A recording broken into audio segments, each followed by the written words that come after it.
I'm going to show you how you can get more sales for your dispensary all by just getting some simple Google reviews. Now you might ask, Brandon, why do I need to get reviews in the first place? Well, the first thing is you're going to see some increased credibility, meaning people are going to know, like, and trust your brand even more. With increased credibility, you get increased conversions, meaning that people who see your brand are going to have a higher percentage chance of actually making a purchase on the back end. And why is this important? It's because you're going to generate more sales. I'm going to show you how to get more Google reviews, how to request more Google reviews, and also how to handle some of the negative Google reviews that you're inevitably going to get. Now, first things first is you need to become a dispensary that actually deserves Google reviews. Too many times do I talk to dispensary owners and they're like, hey, Brandon, I want to get more Google reviews. I want to ask people, I want to send out some messages and things like that. But when you look at their store, they actually don't run a good operation in the first place. So what we need to do is assess what are the things we need to do to get Google reviews in the first place. And it really boils down to four main things. The first thing is pricing. You need to make sure that the pricing of your product is something that is aligned with what your consumers in the demographic that you're serving is going to buy. Right? If your products are priced way outside of the market compared to all of your competitors, it doesn't matter what you do, nobody's going to come in and make a purchase. The second thing is then quality. Is a good quality good? Do you look at your products and look at your inventory and ensure that the products that you're adding to your stock aren't expired, aren't out of date, aren't moldy, all of these different things? Because if you start serving your customers bad quality product, then again, none of this matters. The third thing is then, are you providing them with a good buying experience? So the buying experience goes into everything that has to do with buying the product. So that also has to do with things outside of your store. So things such as your parking lot. Do you have parking space, or do people need to pay for parking, right? Which is kind of an annoyance. Are you easily found?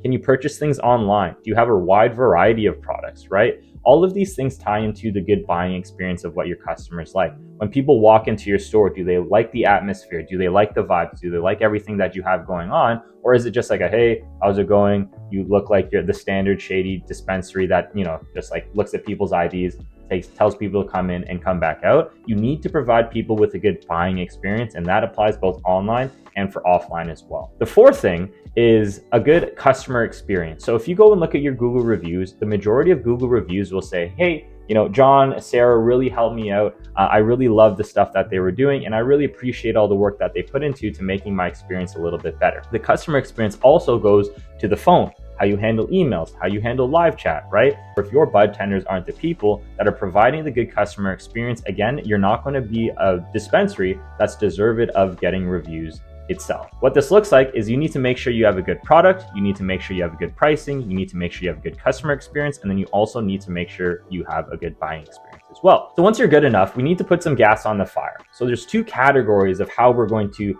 segment our asks. So the first one is going to be offline, and the second one is going to be online. So in online, you have the two forms of communication. You have your SMS, and then you have your emails, right? And when I say asking for reviews, this doesn't need to be this blanket mass email saying, hey, Sarah, just wanted to say thank you for your support. If you would please write us a 5-star Google review. Nobody ever responds to those things, right? If you truly care about getting these Google reviews, you need to ensure that your ask also has a high conversion. Most of my listeners out there, even if you're not, you can go to the general manager and you will have your regular customers and you will have their information on file. And you can see if they wrote a Google review or not. What I would implore you to do is set aside an hour, 2 hours, maybe every Sunday, one time a week, right? And custom craft emails that would really resonate with the people who are looking to give you a Google review. So, hey, John, really love your support. Thank you for coming out to the event. Thank you for being a frequent and consistent and VIP customer every single week without fail. Your support means the world to us.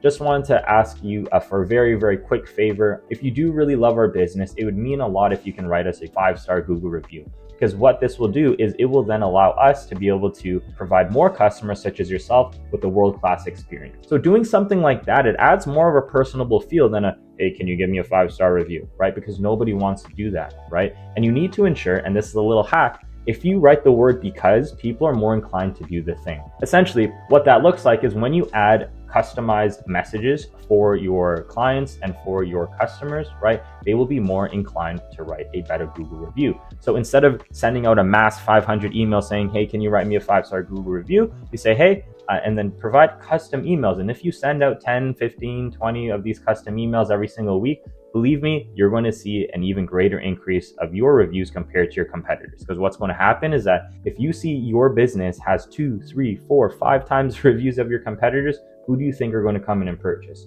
So this is definitely something that is cost effective and worthwhile for you to do. Now, the next thing that you can do is do the same thing, but do it offline. So you incentivize the ask. So what you need to do is you need to now ask your bud tenders to then ask the people who are coming into the store. Now, Google's policies don't allow you to incentivize Google reviews itself. So technically you can't say, hey, I will give you a 5% discount for a Google review. What you can do though is you can incentivize your bud tenders to then ask for you. So you can say, hey, bud tenders, whoever gets the most Google reviews this week can get whatever free merch, a gift card, whatever it is, right? Because the more asks that you do, the higher chance that you're going to get more Google reviews. So now you're getting all the Google reviews. Your store is good enough. You know how to ask for Google reviews. The third thing is now inevitably you're going to have some negative reviews as well. Google is notorious for not being very good at eliminating negative Google reviews, even if you report them as spam. So what you need to do is you just need to, put a little bit of fire extinguisher on the fire, right? And in your reply, people are going to see it. And don't ever, ever, ever respond back to a negative review in an angry way. That just shows bad on your business. There's two things that you can do. One of the most common things that I'm seeing is, hey, John, hey, Sarah, we didn't see you in our database. Can you confirm at what date you came in? Because we don't have you on our back end.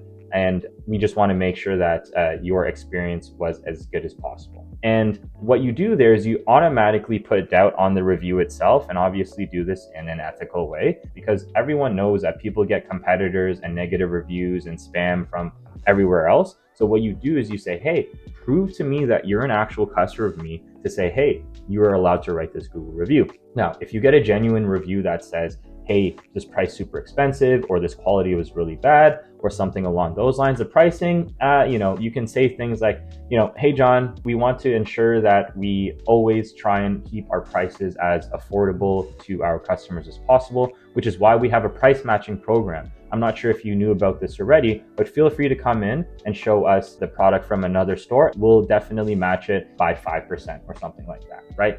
And if the quality becomes an issue, say, hey, John, hey, Sarah, super sad you had this experience with us. We have a stringent quality control program in place, and unfortunately this one must have fallen through the cracks, so we want to make this better for you. So if you can email us back or come back into the store, and please let us know, and we'll be happy to make your order correct. So what you then do is you disarm the aggressiveness from the reviews, and you also show people who are looking at reviews in the future that if something bad does happen, you're going to be there to mitigate any of that risk. The last thing that you need to do is also showcase your reviews. Google Maps, the Google Business Places listing, is where the reviews typically are, and that's something where it's automatically shown. But a lot of times you get hundreds of reviews on your Google Business Places listing and you don't put it on your website. People are also going to visit your website as well. So having your reviews also on your website would provide an additional feedback loop, because the more reviews you're getting on Google means the more reviews that you're also being able to put on your website as well. To quickly recap, with increased reviews, you're going to see increased conversions, increased credibility, and increased sales, which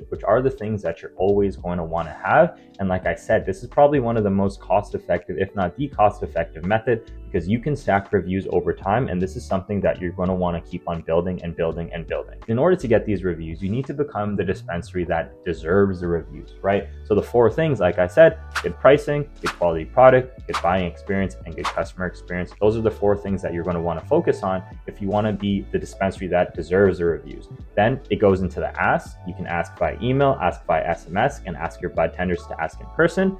Then, if you get negative reviews, you need to make sure you respond to the reviews in an appropriate way. And last but not least, you need to make sure that you please showcase your reviews on your website as well. That's it for me today. Hope you really enjoyed this talk on getting Google reviews for your business. If you want some more to go into more in-depth marketing strategies that's contextual to your own business, please visit the link in the bio below, or you can just go to cannabudmarketing.com/schedule, and then I'll see you over there. Thanks for watching. Bye.